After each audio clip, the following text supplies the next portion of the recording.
Hi everyone, my name is Grace Cisna. I'm the CPA on staff with ProjectionHub, and today I'm going to take a little time to walk you through our ice cream shop Excel template.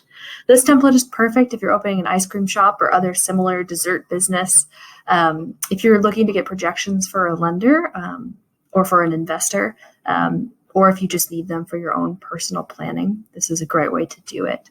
So just a couple notes about the template before we get started. You'll see, like all of our Excel templates that we sell, there's some tabs in this light blue color down here at the bottom. These are the input tabs, and on those input tabs, you will see cells in that same light blue color that direct you to where you need to input data in order for this template to be customized to your business. Just another thing to note, you'll see this blue button on all of our tabs. If this template looks great, but it doesn't quite work for you, please reach out and let us know. We can easily modify this template so it can be customized to your business. In addition, if you don't have the time to fill it out or you don't want to do it on your own, we're happy to do that for you. So again, reach out to us at support@projectionhub.com and we can help you with whatever you need for these templates. So jumping into the input assumptions tab, on this tab, we're collecting a lot of data, most of which ends up on the balance sheet. So we get your business name, the projection start date, any funds that are going to be invested into the business. We look at your accounts receivable terms as well as your inventory assumptions. And then for fixed assets and for loans, we just ask for some basic information, the value of the fixed asset, its life expectancy. For the loans, it's the loan amount, the interest rate, the number of payments. And then we're going to be calculating all that depreciation and those loan interest expenses for you. So you don't have to worry about calculating those for your own income statement. On the Input Revenue tab, this is where we calculate the revenue for your ice cream shop. So we start with customer acquisition. There are two sources where you might get customers. One is paid advertising. So if you're doing any advertising, you can get new visitors to your ice cream shop that way. And the other way would be organic visitors. So people who just saw your sign or Googled you or found you that way. And we add those two together to get your total new visitors. And then in addition to new visitors, you're also going to hopefully acquire some regular visitors, so people who start to stop by on a regular basis. And so we look at all the new visitors you have every month, and a certain percentage of those will become regular visitors. And then there'll be a churn rate associated with those, so some will eventually leave. Once we have the active regulars and the new visitors, we calculate out the total customer visits per month, assuming the regulars visit on a regular basis. So in this case, 1.5 times in the first month and then 2 times every month after that.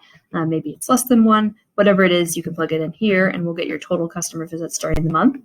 We've got some reference points down here, the total customers per day and the total customers per hour. That way you can estimate if what we've calculated above is still reasonable.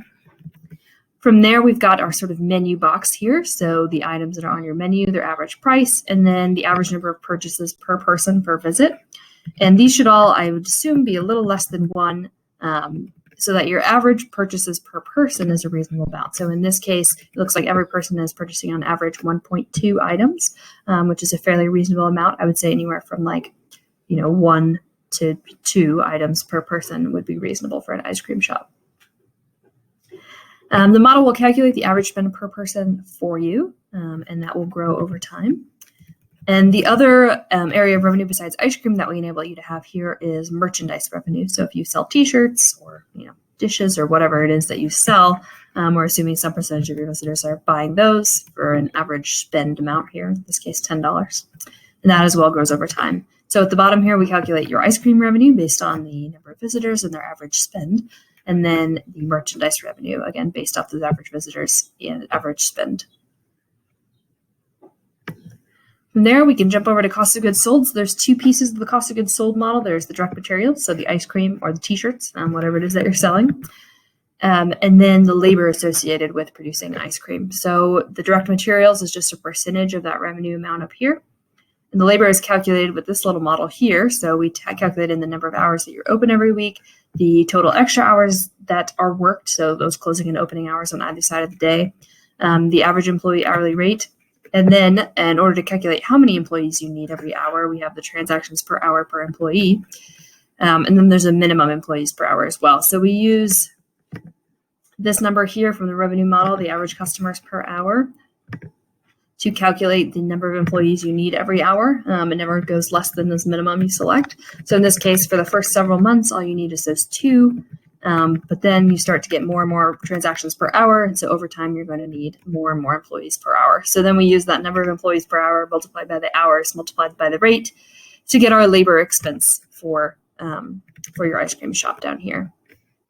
So you see total cost of goods sold broken down into both the ice cream and the merchandise, and then broken down between direct materials and direct labor. Both get us to the same number, just two different ways of breaking it up.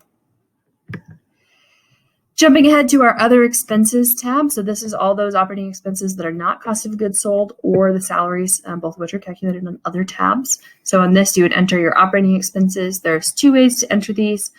So you can see on credit card fees, we've got a total revenue. So this is going to be calculating 3% of our total revenue is going to credit card fees. So note 3% is entered in the 0.03 format, not as 3, but in 0.03. For the input salaries and owner draw, you can enter your salaried employees here if you have them. So their job title, their salary, any taxes and benefits, the month they start working and the month they end working. And then if you want to enter duplicate employees, maybe you have two managers who are paid the exact same, you could put 2 here instead of entering in 2 different lines. And then if you're the owner of the business and you plan to pay yourself by drawing funds out of the business, you can enter that down here in row 32. Once you've input all those items, we can move on to the output tab. So the at a glance tab has some key ratios, your profit and loss at a glance, as well as some nice graphs and charts that look great in a pitch deck. And they're also really useful for sort of digesting the information. After that, we have 3 summary statements: the income statement summary, the cash flow summary, and the balance sheet summary. And these are all the financial statements in this sort of annual format, so showing year end of each of the 5 years of the model. Income statement here, the cash flow statement, which is similar but includes some other items such as cash from loans and investments, cash paid for fixed assets, and then the balance sheet here. And you'll notice our balance sheets are always going to balance. That's one of the harder parts of building a model on your own, is it's hard to get the balance sheet to balance without plugging some numbers, but ours are going to be calculated properly, so you never have to plug. They're always going to balance. After that, we have those same 3 financial statements, just broken down in the monthly format. So you'll see every month for 5 years for the income statement, the cash flow statement, and the balance sheet. And the last output tab we have is the investor dashboard. So this investor dashboard enables you to change some of the major assumptions of the model without it flowing through to the rest of this Excel file here. So this is great if you want to play with different scenarios, or you have an investor who wants to play with some different scenarios. So we enable you to change some of the major inputs of the model in this light blue color here. So that results in the original income statement pulled from the income statement summary, and we compare it to this modified income statement, which is based on all the assumptions that you change above. So that is a brief overview of our ice cream shop template. Again, if you have questions, please reach out to us at support@ProjectionHub.com. If you like the template but need help filling it out, or you need it modified to fit your business, again, reach out to us at support@ProjectionHub.com.